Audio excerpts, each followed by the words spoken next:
James Dean's meteoric rise was cut tragically short in 1955, and the story of his last moments is as haunting as it is heartbreaking.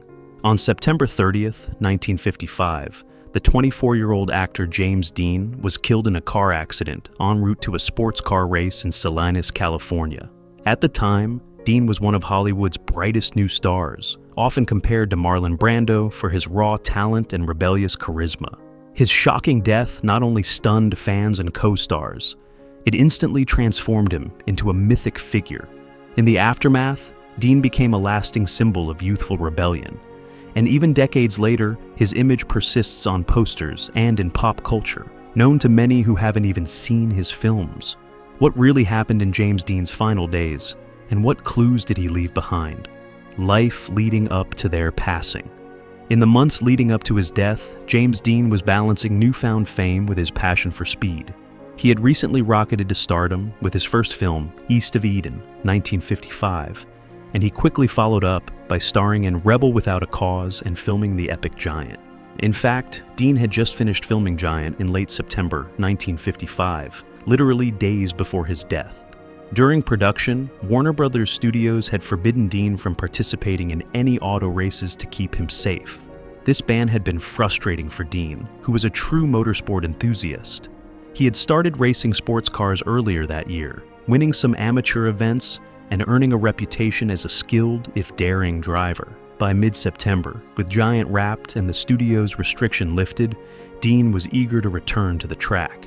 He purchased a new silver Porsche 550 Spyder, nicknamed Little Bastard, and entered an upcoming race scheduled for October 1st to 2nd, 1955. Friends say he was as excited about this fast new car as he was about his rising acting career. In the final week of his life, Dean prepared the Porsche for competition and made last-minute plans to drive it up to Salinas for the weekend road race. He was under pressure with Hollywood commitments, but nothing could keep Jimmy away from the thrill of the open road, health and mental state. At 24, James Dean was in his physical prime. He had no known chronic health issues or serious injuries in the period before his death. In fact, friends observed that he was full of energy and thrived on adrenaline, whether on set or behind the wheel. However, Dean did have a rebellious streak and could be moody at times, traits that fueled his on-screen intensity but also made him prone to risk-taking in real life. He was known to speed on highways and push limits on the racetrack, earning at least one trophy and one blown engine in races earlier that year. There were no obvious signs of physical decline or illness in his final days. Photographs from September 1955 show him looking as lean and iconic as ever in his casual t-shirt and jeans. If anything, James Dean's mental state was marked by excitement and impatience. He was eager to live life to the fullest, perhaps sensing that fame can be fleeting. Some who knew him later suggested that Dean had a certain anxiety or restless drive, possibly stemming from losing his mother at a young age and a lifelong hunger for approval. But outwardly, in those last days, he appeared upbeat, racing toward the future without a hint of fear. Close relationships and inner circle. During his final period, James Dean's inner circle included a mix of Hollywood colleagues and racing buddies.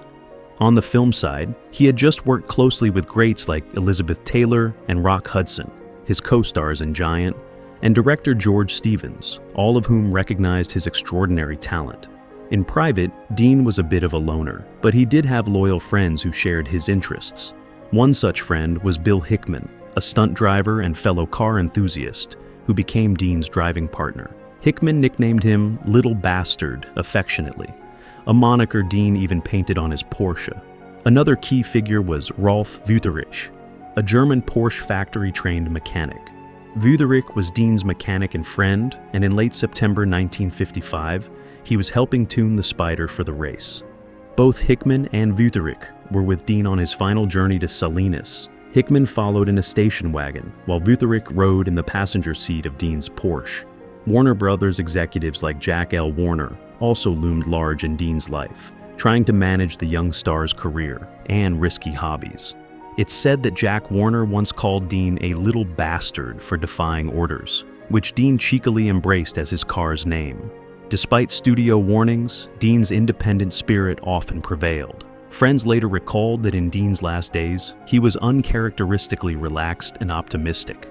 Photographer Sanford Roth, who accompanied him on the trip to document the race, noted Dean's childlike excitement to be back on the road. Still, a few associates had an uneasy feeling about Dean's fast driving, and one even issued an eerie warning, as we'll see next. Events in the final days.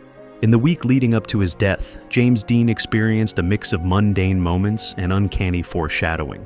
Just 1 week before the crash, on September 23, 1955, Dean had a chance encounter with British actor Alec Guinness outside a Los Angeles restaurant. Dean proudly showed Guinness his brand new Porsche Spyder, gleaming silver and fresh off delivery. Sensing something ominous, Guinness implored him not to drive that car, reportedly saying, "Please never get in it. If you get in that car, you will be found dead in it by this time next week." Dean laughed off the warning. Yet exactly 7 days later, Guinness's dark prediction came true. This incident later fed into the eerie legend of a curse on Dean's car, though at the time, Dean paid it little mind. In the final days, Dean was focused on preparing for the Salinas road races. He spent time at Competition Motors in Hollywood, tuning up the Spyder with Wütherich. On September 30th, 1955, a Friday, Dean set out for Salinas with his small caravan. Earlier that morning, he was in high spirits, having coffee and donuts with friends at a local market before hitting the road. Dean originally intended to tow the race car on a trailer behind his Ford station wagon, but at the last minute, he decided to drive the Porsche up to the race himself to break in the new engine. This choice would put him directly behind the wheel for the fateful journey. Last public appearances. In late September, prior to departing LA, Dean's last public engagements included some Warner Brothers publicity tasks and casual outings. He filmed a short public service announcement about safe driving, ironically, as we'll note later, and he was spotted around Hollywood driving his new toy. Fans who encountered him in those final days saw nothing amiss, just James Dean being cool and confident as always, often in his red jacket or Levi's jeans, flashing a shy grin. The day of death. On the day of his death, September 30th, 1955, James Dean's final journey unfolded step by step.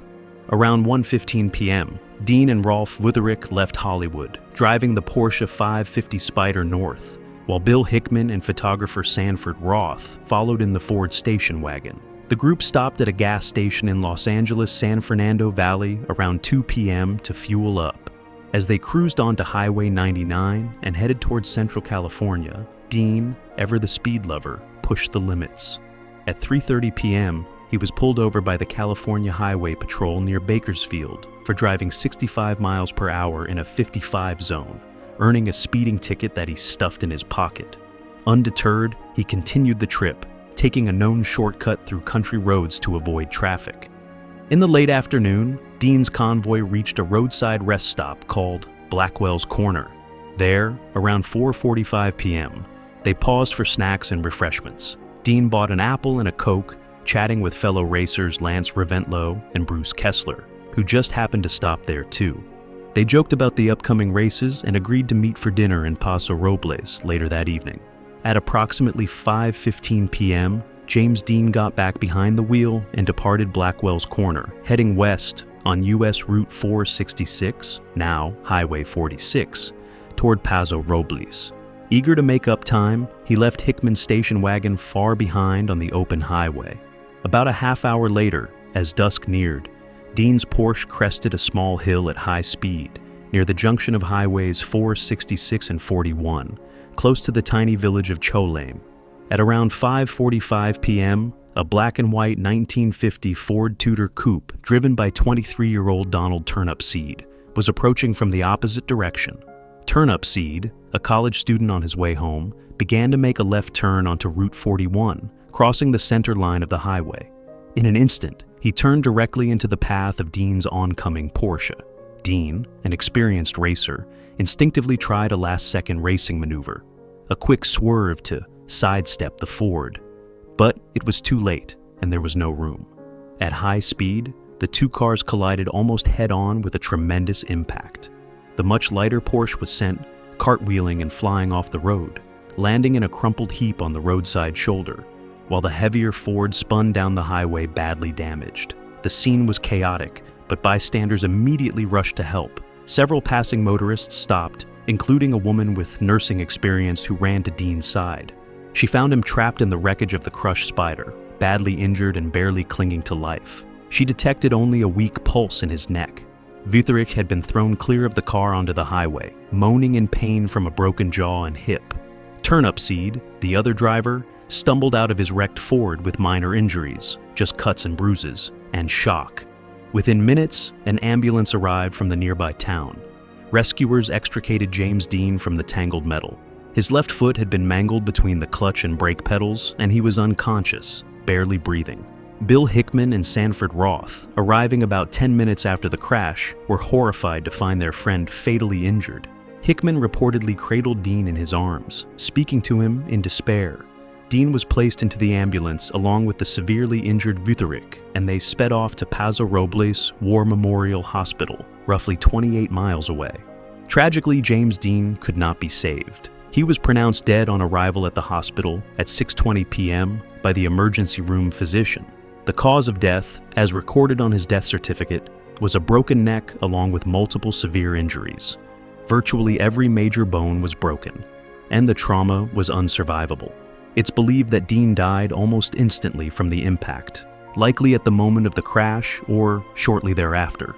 Efforts to revive him were futile. The world had lost a bright young star in the blink of an eye. Investigation and aftermath. James Dean's death was formally ruled an accident, but it prompted an investigation and inquest to determine exactly what happened. On October 11, 1955, a coroner's inquest was held in San Luis Obispo County. The testimony of witnesses and the highway patrol led the jury to conclude that the crash was the result of an unfortunate chain of events with no criminal intent. Donald Turnupseed testified that he simply did not see the low-profile silver Porsche coming toward him until the moment of impact. The coroner's jury ruled Dean's death an accident and found Turnupseed not guilty of any negligence or wrongdoing. In other words, no charges were filed. It was a tragic misfortune rather than a deliberate act by either driver. Legally, the case was closed with that verdict. Turnupseed, though never charged, was deeply affected. He was a 23-year-old who suddenly found himself involved in the death of a film star. The crash haunted him for the rest of his life, and he avoided the spotlight afterward. Aside from a brief statement to his local paper right after the crash, Turnupseed refused to grant interviews or publicly discuss the incident ever again. He went on to run a successful family business in Tulare, California, and lived quietly until his death in 1995 at age 63. As for Rolf Wütherich, Dean's mechanic and passenger, he faced a long road to recovery. He suffered a broken jaw, a shattered leg and hip, and required multiple surgeries. Wütherich also carried psychological scars. He reportedly battled survivors' guilt and legal entanglements. Some speculated whether he or the Porsche's manufacturer might be liable, but no charges were brought. In 1957, Wütherich returned to West Germany. He continued working in automotive circles, even rally driving, but his life had dark turns. In a tragic twist of fate, Wütherich died in 1981 in a car accident in Germany. He lost control of his vehicle and, like Dean, was thrown from the wreck and died at the scene. The remnants of Dean's Porsche were deemed a total loss by the insurance company and eventually parted out and sold. Dean's father, Winton Dean, received a settlement for the car and quietly mourned his son's passing. Public reaction and lasting legacy. News of James Dean's untimely death sent shockwaves around the world. When the story hit the wires on October 1st, 1955, fans young and old were devastated that the Rebel Without a Cause star was gone so suddenly. Hollywood was stunned. Director George Stevens called it a great tragedy and praised Dean's extraordinary talent, cut short. Dean's co-star and close friend Elizabeth Taylor reportedly broke down in tears, speechless with shock. Across America and beyond, teenagers who had identified with Dean's on-screen angst were heartbroken. It was as if they had lost a personal friend. The press dubbed him a symbol of the dangers of youth and speed, while also romanticizing his image as the ultimate live fast, die young icon. Dean's funeral was held on October 8, 1955, in his hometown of Fairmount, Indiana. It drew an enormous crowd.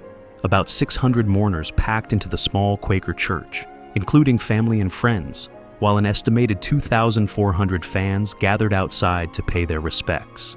The outpouring was tremendous for an actor who had only starred in one film released at that point, East of Eden. This showed how profoundly Dean's persona had connected with people. The coffin remained closed due to the severe injuries, and Dean was laid to rest in Fairmount's Park Cemetery, not far from the farm where he was raised. In the days and weeks after, memorials and tributes sprang up. Students held car safety assemblies in his name, cinemas held special screenings of his films, and young men across the country donned jeans and red jackets in homage to the fallen star. In the months that followed, James Dean's last two films were released, eerily bolstering his legend. Rebel Without a Cause came out just 1 month after his death, in October 1955, and audiences flocked to see Dean's gripping performance as a troubled teen, a portrayal now immortalized by tragedy. In 1956, Giant was released, featuring Dean's final role. He received a posthumous Academy Award nomination for it, and for East of Eden, making him the first actor to earn 2 posthumous Oscar nominations. As the years passed, James Dean's legacy only grew. He became the eternal youth, forever 24, frozen in time as the embodiment of 1950s cool and rebellion. His style, from the slicked hair to the smoldering gaze and casual t-shirt look, influenced generations. Musicians wrote songs about him. Artists painted his likeness. Countless biographies, documentaries, and even a 1977 film, September 30th, 1955, explored the impact of his death on fans. Today, nearly 70 years later, James Dean remains a cultural icon. His name is shorthand for youthful defiance and misunderstood angst. He's referenced in songs by modern artists and appears on merchandise as if he were a contemporary star. It's often noted that Dean has been dead far longer than he lived, yet his fame endures, a testament to his powerful impact on cinema and popular culture. The site of his crash near Cholame, California, is now marked by the James Dean Memorial Junction, and visitors still leave tokens there. In a way, James Dean's tragic end cemented his legend. He lived fast, died young, and left a legacy that lives on.